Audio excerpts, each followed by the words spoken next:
I'm Leonard Spector, the director of the Washington, D.C. office of the James Martin Center for Nonproliferation Studies.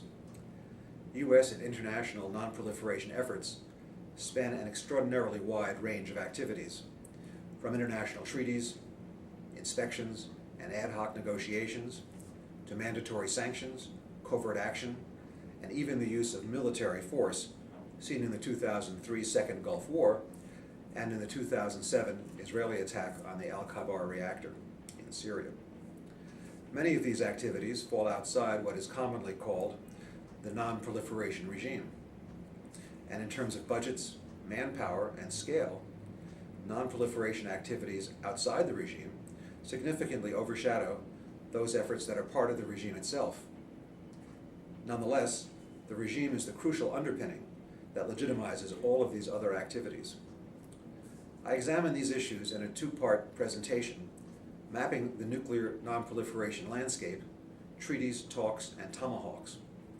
Part 1, which appeared in the first issue of WMD Junction, focused on the non-proliferation regime, what's in, what's out, and why. Part 2, which follows here, looks at the non-regime components and offers an overall vision of the non-proliferation enterprise, in toto, all of our non-proliferation activities. Part 1 of this presentation described the non-proliferation regime as having core components and associated or emerging components.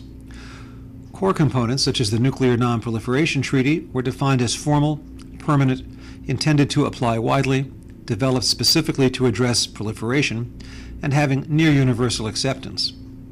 Associated components of the regime, such as the Nuclear Suppliers Group or UN Security Council Resolution 1540, were defined as meeting many but not all of these criteria.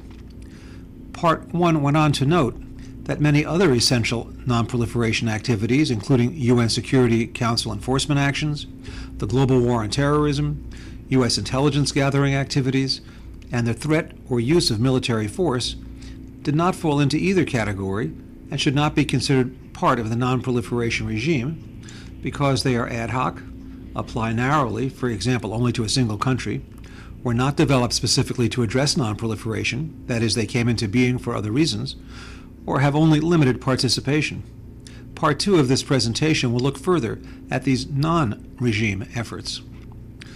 Broadly speaking, these non-regime activities draw on 5 external capabilities that exist separate from the non-proliferation regime and serve a much wider range of policy goals.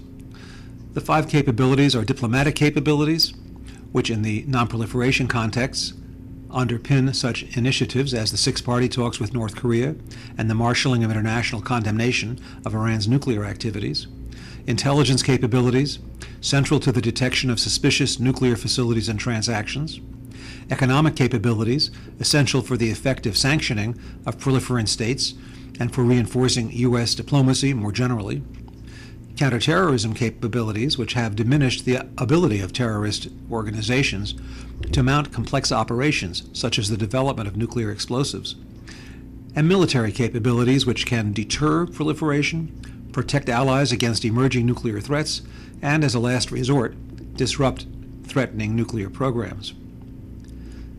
In terms of budget and scale, these other activities greatly overshadow the activities that are clearly part of the non-proliferation regime.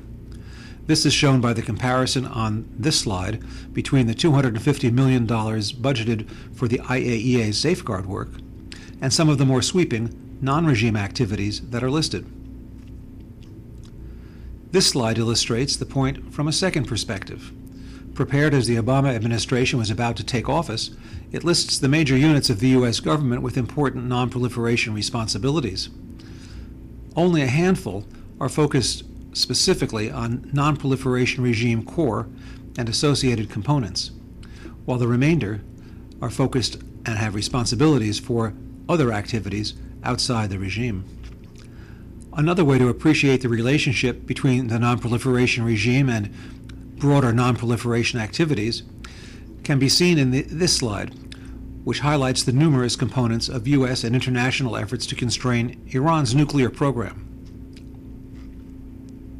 Despite the outsized scale of non-regime activities, the regime itself continues to play a pivotal role by establishing a legitimizing framework and providing a rallying point for all of these efforts, all of which can be justified as undertaken to vindicate the commitment of the vast majority of the world's states to halting the spread of nuclear weapons. This concluding slide attempts to synthesize all the foregoing points in a single illustration.